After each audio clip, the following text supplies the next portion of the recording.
지혜 있는 자나 어리석은 자에게 다 내가 빚진 죄라. 그러므로 나는 할 수 있는 대로 로마에 있는 너희에게도 복음 전하기를 원하노라. 내가 복음을 부끄러워하지 아니하노니 이 복음은 모든 믿는 자에게 구원을 주시는 하나님의 능력이 됩니다. 첫째는 유대인에게요 또한 헬라인에게로다. 복음에는 하나님의 의의가 나타나서 믿음으로 믿음에 이르게 하나니 기록된 바 오직 의인은 믿음으로 말미암아 살리라 함과 같으니라. 아멘. 축복합니다. 축복합니다. 2월 첫째 주일인데 더위가 이미 시작되었는데 이 더위 중에 힘내시고 복음으로 무장되는 시간들 되길 바랍니다. 한국교회가 복음의 능력을 상실해 버렸습니다. 복음의 능력 대신 다른 것으로 채우기 위해서 애를 쓰고 있고 또 다른 맛있는 것을 만들어내기 위해서 분주합니다. 하지만 가면 갈수록 교회가 부흥되어지기보다는 교회가 약해지고 있고 많은 사람들이 교회를 떠나고 있고 또 교회를 다녔지만 쉬고 있는 자들이 많아지고 있는 실정이 오늘의 현실일 것입니다. 왜 그런가? 왜 한국교회가 이런가에 대한 많은 의논들이 되어지고 있고 연구 발표가 되어져 있습니다. 그 핵심상에 있는 것이 무엇인가? 그것은 목회자와 성도 때문이다. 복음의 걸림돌이 목회자이며 복음의 걸림돌이 교인들이기 때문이다. 제대로 말한 대로 살지 못하고 남을 속이면서 정말 이해관계가 있을 때 사랑으로 용서로 그것을 감당하기보다는 자기의 이익대로 자기 욕심대로 자기 뜻대로 관계를 맺기 때문에 사람들에게 도리어 상처를 주고 기대감을 상실케 만든다는 거죠. 이것으로 말미암아 우리는 맛을 잃은 소금이 되어서 세상에 버려져서 사람들에게 밟혀지고 있는 현실 가운데 있습니다. 그렇다면 이것을 어떻게 치료해낼 것인가? 이대로 가다가는 한국교회는 자멸하고 말 것입니다. 마치 유럽에 있는 교회들이 영국교회가 모든 문을 다 닫아버리고 힘을 잃어버렸듯이 한국교회도 바로 몇십 년 내에 그럴 수밖에 없다는 사실이죠. 그러면 이것을 거스르면서 이 문제를 풀어내며 우리의 능력을 회복하며 다시 일어서야겠는데 어디서부터 해야겠는가? 어디서부터 인정받고 어디서부터 이것을 감당해야겠는가? 이것은 우리 모두의 고민일 것입니다. 이 모두의 고민일 것입니다. 이 부분 저도 역시 고민하면서 기도하고 말씀을 붙드는데 제가 얻었던 해답 또한 함께 고민하면서 말씀에서 해답을 찾고자 하는 자들의 바로 그 고민의 해답이 무엇인가? 그것은 복음입니다. 복음입니다. 복음의 본질에 집중하고 주님께서 원하시는 그 복음의 능력으로 무장될 때에 한국교회는 살아나게 될 것이고 다시 한번 부흥의 역사를 맛보게 될 것입니다. 복음 아닌 다른 비본질을 가지고 의논하고 이야기하고 갈등이 있기보다 복음에 충만해서 복음 가지고 나갈 때에 한국교회는 소망이 있습니다. 예수 그리스도를 믿는 그리스도인 역시 이 복음 아니고서는 다른 것에 소망이 없습니다. 사람에게 소망이 없습니다. 조직에 소망이 없습니다.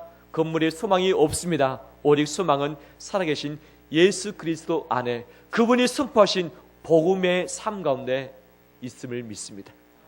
이거 붙들길 바랍니다. 지난 한 주간 동안 우리는 데살로니가 전서를 묵상했었습니다. 그때 주님이 저에게 주셨던 말씀이 지금도 제 심장을 쿵당쿵당거리면서 때리고 있습니다. 그것이 무엇인가? 그것은 복음과 믿음과 말씀입니다. 복음과 믿음과 말씀. 이 말씀이 역사하는 힘이 있다. 말씀이 영향력이 있고 사람을 변화시키는 힘이 있는데 이 말씀의 역사 누구에게 나타나는가? 누구에게 나타나는가? 말씀을 들을 때에 사람의 말씀으로 받지 않냐고 하나님의 말씀으로 받는 자에게 이 말씀의 역사가 나타난다. 이 말씀을 듣는 자가 믿을 때에 그대로 되리라고 확실하게 믿을 때에 바로 말씀이 역사한다고 말씀하고 있습니다. 다른 것이 아니라 말씀이 내 안에서 역사하기를 합니다.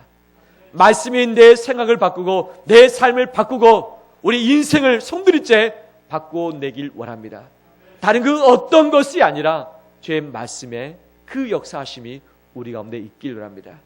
바로 이 말씀의 역사, 이 복음의 능력, 바로 예수 그리스도를 향한 이 믿음이 로마서의 핵심이며 오늘 본문의 주제입니다. 바울 사도는 먼저 말하면서 내가 빚진 자라고 이야기를 합니다. 빚진 자. 빚을 질 때는 늘 마음의 부담이 있습니다. 갚아야 되기 때문이죠. 그런데 로마인들에게 바울 사도가 빚진 것이 있는가? 없습니다. 빚진 적이 없습니다. 하지만 빚진 자라고 말합니다. 왜냐? 바로 바울이 값없이 하나님의 사랑을 입었고 은혜를 받았고 구원받았기 때문에 하나님의 사도로 택하심을 받았기 때문에 하나님께 빚을 졌습니다. 이 빚을 갚아야 되겠는데 누구에게 갚느냐? 로마 사람들에게 갚아주기를 원했습니다. 우리 모두는 빚진 자입니다. 하나님의 사랑에 빚진 자입니다. 하나님의 은혜에 빚진 자입니다. 내게 복음을 전한 자들에게 빚진 자입니다. 이 빚을 갚는 삶이 되길 바랍니다. 빚을 졌는데 빚을 갚지 않고 살아간다면 우리는 빚쟁이일 것입니다. 주님 오실 때까지 이 빚을 함께 갚아나가는 우리 되길 바랍니다. 16절에 보면 바울은 말합니다. 내가 복음을 부끄러워하지 않겠다. 복음을 부끄러워하지 않겠다고 말씀합니다. 오늘날 교회에 다니는 것이 자랑입니까? 부끄러움입니까? 매스컴의 시대 흐름상 내가 기독교인이다. 내가 교회에 어떤 직분을 가지고 있다. 예수 믿지 않는 사람들에게 이것을 드러내는 것이 자랑일까요? 부끄러움일까요? 자랑이야 되는데 오늘날에는 이것이 부끄러움으로 점차적으로 지금 숙여지고 있는 것을 보게 되죠. 왜 그렇습니까? 교회가 하도 욕을 많이 얻어먹기 때문에 또는 이 작은 1%, 0.1%의 사건이 99% 선을 행하고 봉사하고 섬기는 모든 걸 다 덮어버리고 있습니다. 잘한 것을 드러나지도 않고 못하고 있는 0.1%, 1%가 정말 이 교회에 대한 이미지, 기독교에 대한 이미지를 다 흘러버리고 있습니다. 그래서 교회가 하던 일들은 잘 되지 않습니다.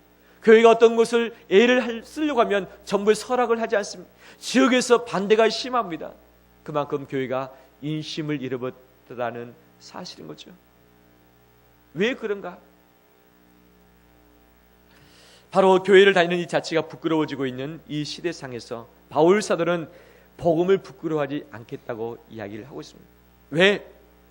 복음 안에 무엇인가가 있기 때문에, 복음을 알기 때문에, 복음을 제대로 알기 때문에 복음을 부끄러워하지 않겠다. 당시 로마 사람들은 헬라 철학으로 무장되어 있는 사람들이었습니다. 지혜의 사람이었고 철학에 웃듬대는 사람들이었습니다. 사상과 그 다음에 여러 가지 철학 체계상 절대 뒤처지지 않는 자들이었습니다.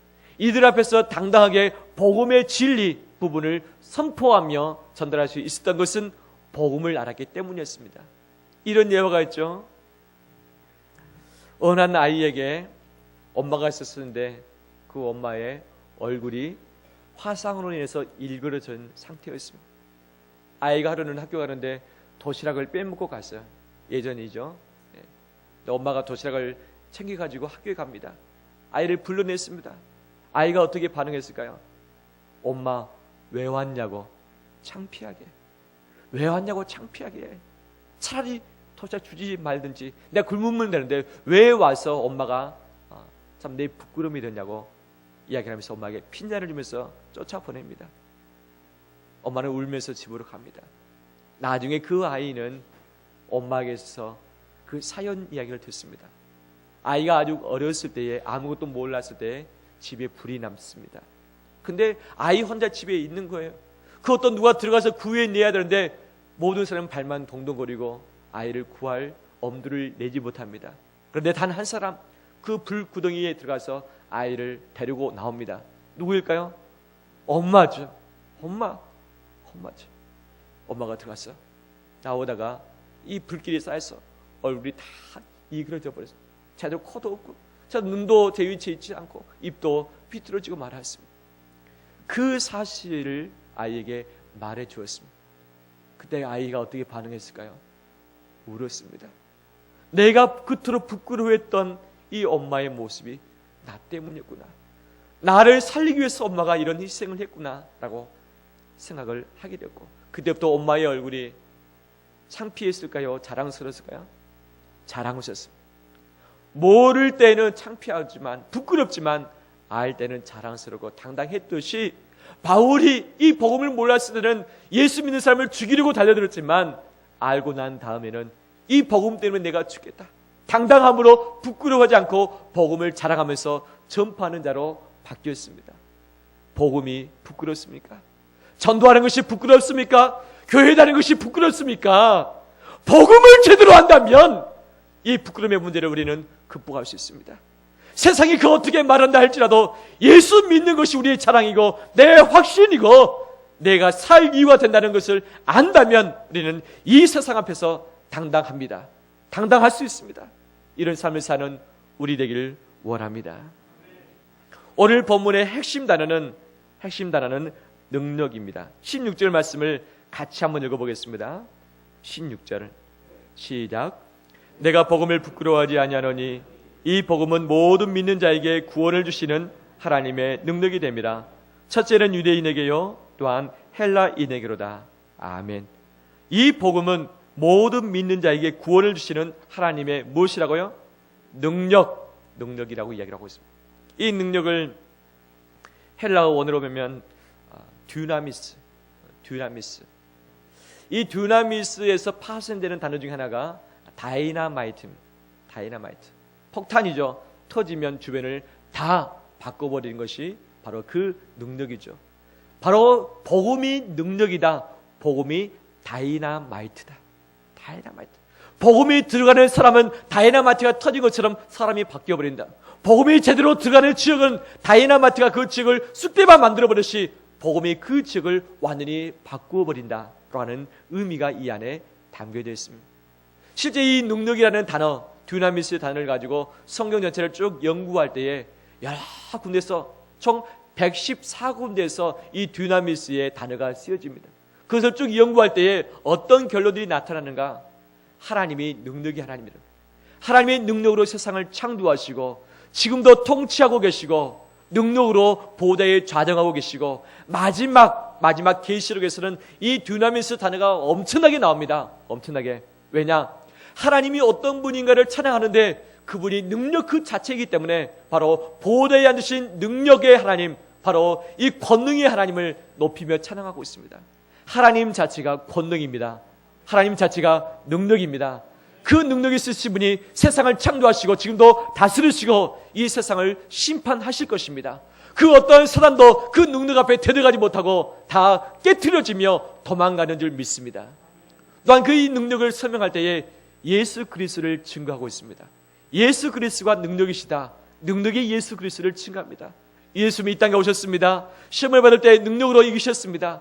병을 고칠 때에 능력이 나갔습니다. 귀신을 내쫓을 때에 듀나미스 능력이 나가서 귀신을 내쫓았습니다. 바로 이 권능을 가지고 선포했을 때 바람이 일던 풍랑이 잠자게 되는 역사가 있었습니다. 이 능력 가지고 선포할 때에 죽었던 자가 일어났습니다. 능력 가지고 말할 때에 오병이의 사건이 나타나게 되었습니다. 예수 그리스도가 능력입니다. 예수 그리스도 입에서 나오는 말씀이 능력입니다.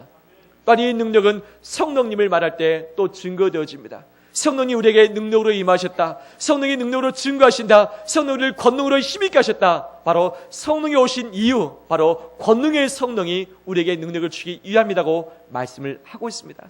성령 자체가 능력입니다. 삼위 하나님, 예수님, 성령 하나님이 다 능력이십니다. 그 능력이신 하나님이 우리 가운데 복음의 능력을 준비해 주셨습니다. 복음의 능력이 무엇인가? 복음의 능력이 무엇인가? 바로 그것은 죄인을 구원하는 능력입니다. 죄인을 구원하는 능력입니다. 사람은 잘 안 바뀝니다. 내 남편 잘 바뀝니까? 내 아내 잘 바뀝니까? 내 자식 잘 바뀝니까? 내 마음대로 내 말 한 대로 다 바뀝니까?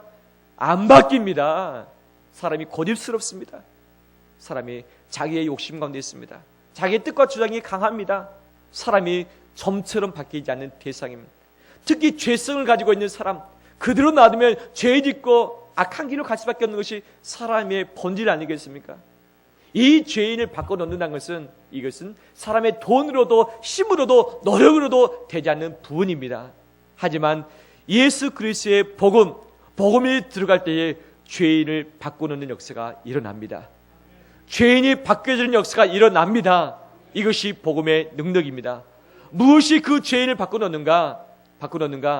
우리가 지난주에 살폈듯이 사람이 할 수 없는 세 가지 한계가 있습니다. 첫 번째가 무엇입니까? 죄의 문제, 두 번째 고통의 문제, 세 번째 죄로 말미암는 무엇? 죽음의 문제. 이것은 사람이 그 어떤 것을 가지고서 애를 쓴다 할지라도 바꿀 수 없는 사람의 한계입니다. 이 한계를 예수 그리스도의 십자가의 능력으로 바꿔놓아 주셨습니다. 죄가 없으신 하나님의 아들이신 예수님이 이 땅에 오셨습니다. 죄인된 대표로서 모든 죄를 짊어지고서 십자가에서 달려 죽으셨습니다. 피를 흘리셨습니다. 피를 흘림이 없으면 사함이 없다고 말씀하신 주님께서 십자가의 능력에서 바로 피를 주심으로 그 피를 보는 자마다, 피를 믿는 자마다 사함을 얻는 역사가 있게 된 줄 믿습니다. 죄의 문제 때문에 죄인은 바뀌지 않습니다. 절대 안 바뀝니다. 뉘우치기도 하고 회개하기도 하지만 또다시 죄를 짓게 되는 것이 우리의 모습이고 죄인의 모습입니다. 하지만 이 죄의 문제를 예수님이 십자가의 능력, 복음의 능력으로 바꿔 놓으셨습니다. 이 죄의 문제를 해결해 놓으셨습니다. 6월절 때 애굽의 모든 장자, 초태생의 짐승들이 죽게끔 되어 있었습니다. 그래서 죽음의 신이 이 애굽 온 땅을 두루 다니면서 담을 뛰어넘어 들어가서 모든 처음 난 동물, 사람은 다 죽였습니다. 하지만 그 죽음의 신이 돌아간 집이 있습니다. 그 집이 어떤 집입니까? 문설주에 무엇이 있는 집? 어린 양의 피가 있는 집. 피를 보면 넘어가리라. 피를 보면 넘어가리라. 그 안에 있는 사람이 어떤 사람이든지 관계없이 피를 보면 죽음의 신이 넘어가리라 하신 것이 6월절 어린 양의 피였습니다. 예수 그리스도가 자기 자신이 6월절 어린 양이 되셔서 희생제물이 되셨고 피를 흘려주심으로 그 피를 증거해 놓으셨습니다. 그 피를 믿는 자는 가슴에 피의 증거가 있고 피의 묻힘이 있습니다. 바로 죽음의 신, 바로 마지막 심판 때에 하나님이 이 땅에 오셔서 모든 사람을 죽이실 것입니다. 지옥의 불에 다 던지실 것입니다. 하지만 그 마음에 성령의 인침을 받은 자, 피의 증거가 있는 자, 피를 보면 그 죽음의 신이 넘어갈 것입니다. 이것이 십자가의 능력입니다. 죄에서 살리신 능력이며 죽음에서 살리신 능력입니다. 이 능력이 복음의 능력입니다. 예수 그리스도를 믿으면 복을 받는다, 잘된다, 성공한다, 행복하다, 우리가 이겨낼 수 있다라고 말하지만 이 모든 것보다도 최고의 복은, 최고의 능력은 죄를 용서받은 능력이며 이 죄의 문제를 해결받은 능력입니다. 마지막 심판 때에 내가 심판대에 서지 않고 천국으로 하는 것이 바로 복음의 능력, 십자가의 능력인 줄 믿습니다. 이것이 우리 안에 있습니까? 내 안에 있습니까? 이 능력으로 무장되어 있습니까? 이것이 내 안에 없을 때 세상의 다른 것들로 의지하고 그것들을 붙잡고서 씨름하면서 다른 복음 아닌 본질을 가지고 애를 쓰면서 갈등하는 것이 우리의 삶의 모습이지 않겠습니까? 내 마음의 중심이 무엇에 있습니까? 요즘 내 입술의 화제거리가 무엇입니까? 내가 바라보고 있는 내 관심사가 요즘 무엇입니까? 무엇 때문에 고민하며 애를 쓰며 씨름하고 있습니까? 이 본질 아닌 다른 것들 때문에 씨름하고 넘어지고 갈등하고 고민하며 두려움 가운데 빠질 것이 아니라 예수 그리스도의 복음의 능력으로 말미암아 무장되는 우리 되길 원합니다. 십자가의 증거가 우리 안에 있길 원합니다. 그것이 내 심장에 박혀져서 그 힘 가지고 이 세상을 살아가길 원합니다. 다른 비의 본질 때문에 넘어지며 쓰러지며 갈등하지 않길 원합니다. 우리의 본질을 가지고 승부를 걸길 원합니다. 이거 하나만으로 충분합니다. 하나만으로 충분합니다. 바로 십자가가 능력입니다. 더 나아가서 부활이 능력입니다. 부활. 이 세상에 죽었다가 살아나는 자가 간혹 있습니다. 하지만 그 사람이 살아났을지라도 오랜 시간이 지난 뒤에는 또 죽습니다. 살지 못합니다. 식물이 그러합니다. 동물이 그러합니다. 이 모든 생명체는 살았다가 죽을 수밖에 없는 운명 가운데 있습니다. 하지만 예수 그리스도를 믿는 자만큼은 영생을 얻는 바로 은혜를 입었기 때문에 다시 살아나게 된 줄을 믿습니다. 이것이 부활의 능력입니다. 이 세상에 의료진이 정말 기술이 발달됐고 약품이 좋고 의료기구가 발달됐다 할지라도 한계가 있습니다. 한계가 있습니다. 이 병을 고치는 한계가 있고 죽음을 아버지 연기시키는 바로 기술이 있을지언정 죽음을 극복할 수 있는 기술은 없습니다. 약은 없습니다. 오직 부활만이 죽음을 극복할 수 있는 능력입니다. 이 세상에 줄 수 없는, 이 세상에 알 수도 없는 이 부활의 능력이 복음 안에서 우리에게 주어졌습니다. 이 부활로 말미암아 무장하는 우리 되기를 합니다. 내가 어떻게 죽든지 간에, 내가 어떤 시험 가운데 내가 이 세상을 떠나든지 간에 나는 다시 살아납니다. 예수 그리스도를 믿는 모든 사람은 주님이 한 명도 빠뜨림없이 그 사람을 살려줍니다. 살려줍니다. 부활의 능력이 있기 때문이죠. 우리는 불사조입니다. 불사조입니다. 죽지 않습니다. 죽지 않습니다. 이 확신이 우리 가운데 있기를 간절히 축원합니다. 이 복음의 능력, 십자가의 능력과 부활의 능력이 우리에게 있는데, 오늘 바울 사도는 바로 세상 사람들 몇 가지 분류로 나눕니다. 14절에 보면 헬라인이나 야만인이나, 그 다음에 16절에 보면 유대인이나 헬라인이라고 이야기를 합니다. 로마 사람들의 시각으로 보면 헬라인이 자기 자신이고, 헬라인이 아닌 사람들은 야만인, 무식장이라고 표현을 하고 있습니다.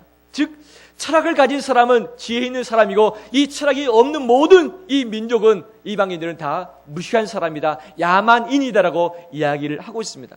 뿐만 아니라 유대인의 시각에 있어서는 하나님의 선택받은 사람, 이 아브라함의 자손은 유대인이지만, 선택받은 선민이지만 그 위의 사람들은 다 이방인입니다. 헬라인입니다. 구원받지 못할 사람이죠. 지혜를 가지고 기준을 봤을 때 지혜 있는 사람과 없는 사람을 구분하듯이, 선민을 가지고 구분할 때에 선민과 아닌 사람을 구분하듯이 이 세상은 구분합니다. 이 세상은 차별이 있습니다. 인종의 차별이 있습니다. 민족의 나라의 차별이 있습니다. 부한 사람과 가난한 사람의 차별이 있습니다. 권력이 있는 사람과 없는 사람의 차별이 있습니다. 남자와 여자의 차별이 있습니다. 이 차별을 어우를 수 있는 것이 이 세상이 무엇인가?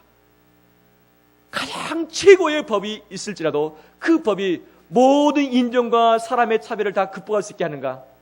법 앞에 평등이라고 말하지만 실질적으로 법이 적용되는 현실은 평등하지 않습니다. 왜냐하면 법을 집행하는 사람과 법을 재판하는 사람이 그 심령이 평등하지 않기 때문에, 모든 자를 어우를 수 있는 온전한 의인이 아니기 때문에, 죄인이 판단하기 때문에 온전히 이게 평등에 적용되는 것은 불가능합니다.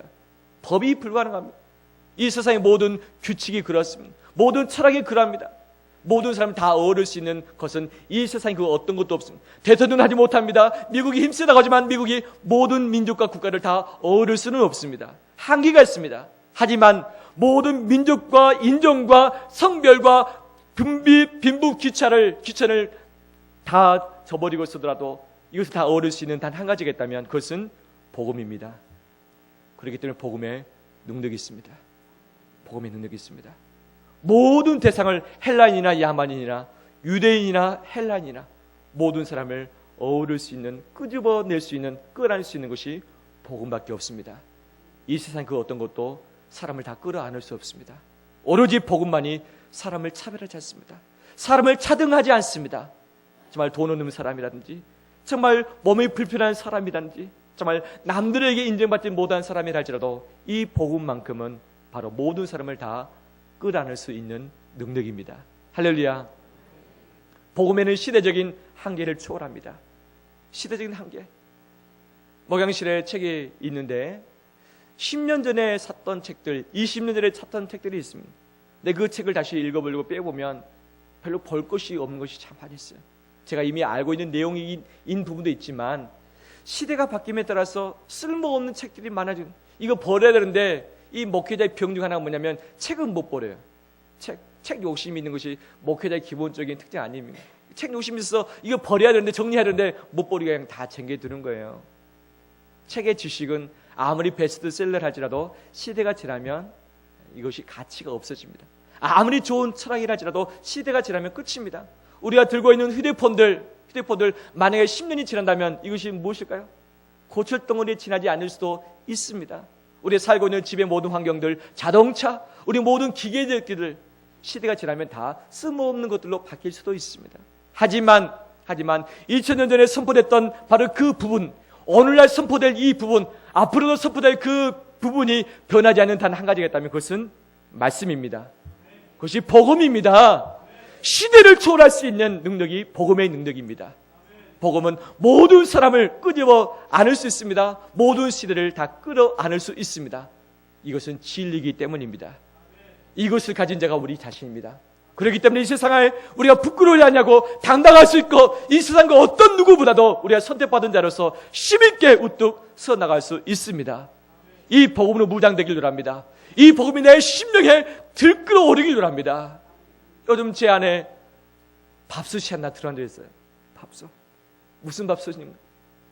이 복음이라는 말씀만 들으면, 하나님의 말씀이란 이 말을 들으면 제 가슴이 뜨근뜨근 후끈후끈해지고 막 어디 주체할 수가 없어요. 이 복음, 왜냐하면 복음 자체의 능력이 있기 때문에.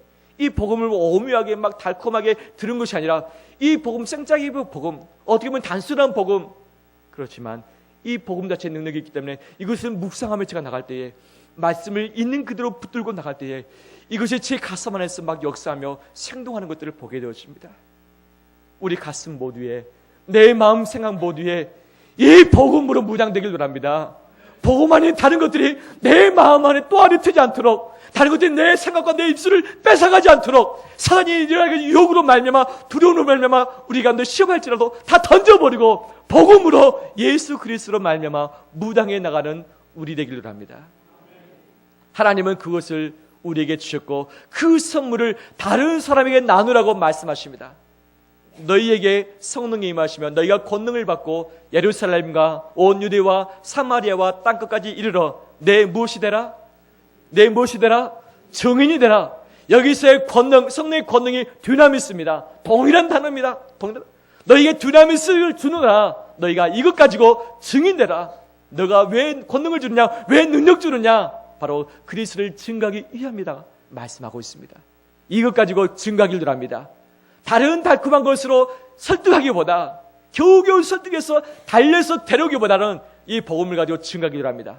예수 그리스도만이 구원자이시며 부활과 십자가를 믿는 자가 구원을 얻게 될 것이라고 하는 이 분명한 복음을 핵심적으로 증거하기를 합니다. 선포하기를 합니다. 이 복음 자체에 능력이 있기 때문에 그 사람의 생각과 마음을 주께서 바꾸실 것입니다. 내가 바꾸는 것이 아닙니다. 나는 선포할 뿐이며 바로 말씀이, 복음이 그 사람을 바꿔냅니다. 죄인을 의인으로 바꾸면서 구원해내는 것이 복음의 능력이듯이 우리가 이것을 증거할 때 그런 역사가 내 삶의 주면서 나타나게 될 줄 믿습니다. 한 가지 더 나아가서 바울 사도는 고백한 것이 있습니다. 무엇이냐? 내가 도리어 날마다 죽노라. 내 안에서 누가 사시기 위해서? 그리스도께서 사시기 위해서. 나는 내 약함을 자랑하노라. 왜냐? 그리스도의 능력이 누구에게 머문다?